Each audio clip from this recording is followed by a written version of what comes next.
Hvis jeg siger fra folkeskole til folkeeje, hvad tænker du så? Så tænker jeg ligesom det der med, da jeg rod for Ekstrabladet, han døbte mig Lune Larsen, man. Der var jeg altså lige ved at brække mig. Hvorfor? Ja?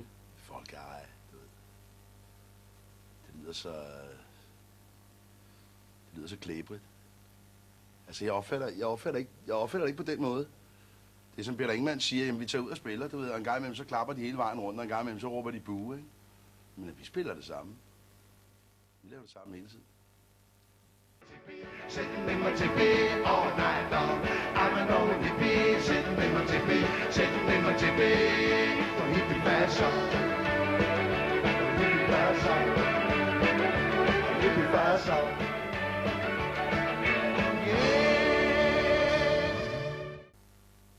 Ja, Mogens, han kunne jo raple, ikke? Altså, han kunne jo...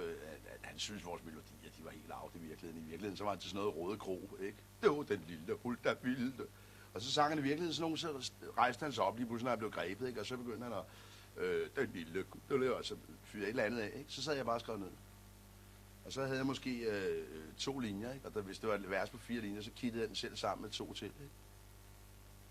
Og sådan var det. Sådan foregik det meget. Og så hvis vi manglede omkvædet, så stod der en underbær med på bordet og en elefantøl. Og den, der kom med omkvædet, havde vundet det. Okay? Sådan var det. Du siger, at han kunne noget, som du ikke kunne. Som du ikke kan, måske. Nej, jeg tror godt, jeg kan det nu. Ja, okay. Ja, jeg tror godt, jeg kan. Jeg ved, at Mogens Munken kunne aldrig have lavet en blipbot. Det kunne jeg ikke. Mogens kunne noget andet. Han kunne fabulere. Han kunne lade det køre frit fra leveren, ikke? Men han var ikke så god til at ordne det. Der kom min gamle ting som student og skolelærer ind, ikke? Jeg kunne sidde og ordne det, ikke? Og sætte det på plads og lægge linjer ind, ikke? Jeg tror, vi var meget jævnbyrdige med det. Jeg har det sådan, når jeg sidder og laver tekster nu, så kan jeg mærke, at han er der. Så kigger han over skulderen, og så hvis det er noget hø, så siger han, det er noget hø, ikke? Så det er meget godt. Man skubber ned og scorer noget, lad det frække. Man skal jo være god ved sig selv.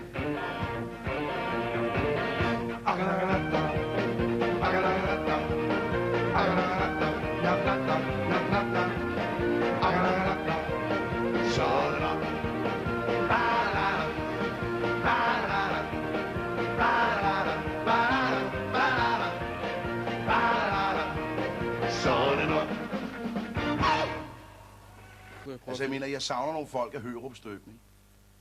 Så nogle der er nogen, der skiller vælgerne ud. Jeg siger, hvad fanden er I for nogen, mand? Kan I lige komme i gang og sådan noget, ikke? Det er jo et stort fedteri, du ved, at de er døde bange for ikke at få stemmer og sådan noget, ikke?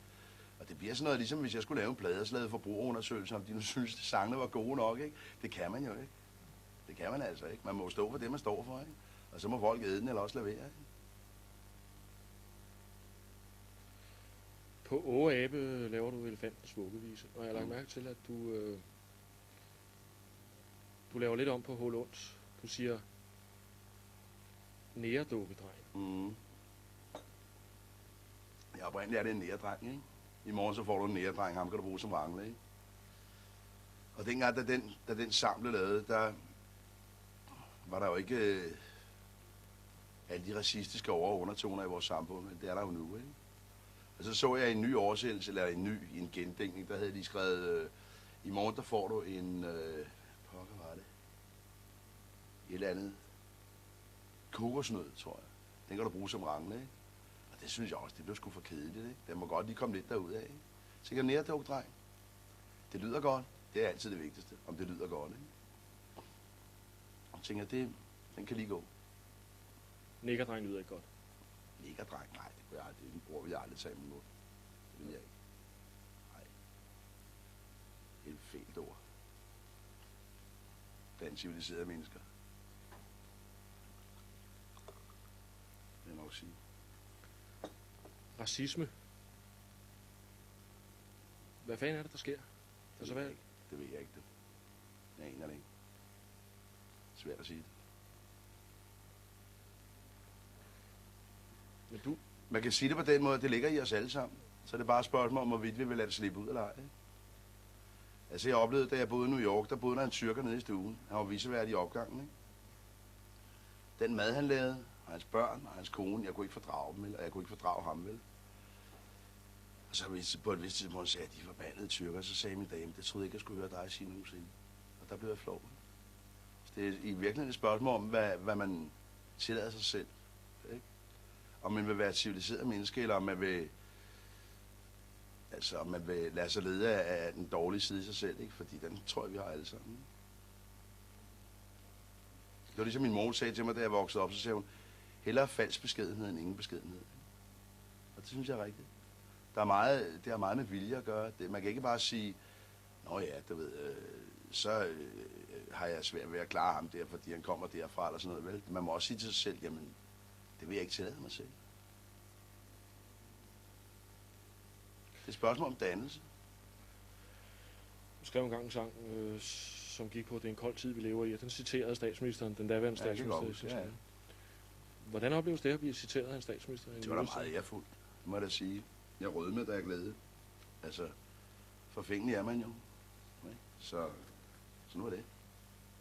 Så er der meget tilfredsstillende, og især når det var ham. Ikke fordi ham kunne jeg godt lide. Han var en personlighed. Ja, det er stadigvæk, men altså, da han var statsminister, der var en personlighed. Han havde jo den der landsfaderlige rolle der, uden at være demagog, ikke? Det var godt.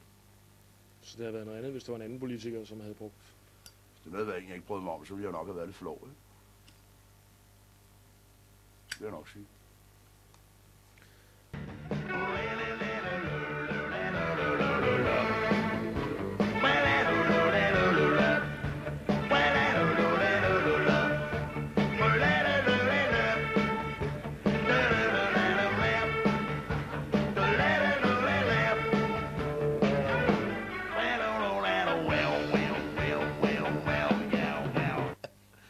Han kunne gå igennem perleporten, ikke? Altså, det er den der, hvor vi andre dødelige, vi bare falder i søvn, ikke? Og siger, nu kan jeg altså ikke mere, ikke? Der kunne Mogens, han kunne lige tage en halv time på øjet, og så vågnede han op som fugl fønix, ikke? Og så terroriserede han byen, ikke? Jeg tror ikke, han var ret meget socialdemokrat. Jeg tror bare, han så sin fordel af at frekventere lidt. Det er oppe i Helsingør. Always ready for a new business, det var en af hans valgsprog.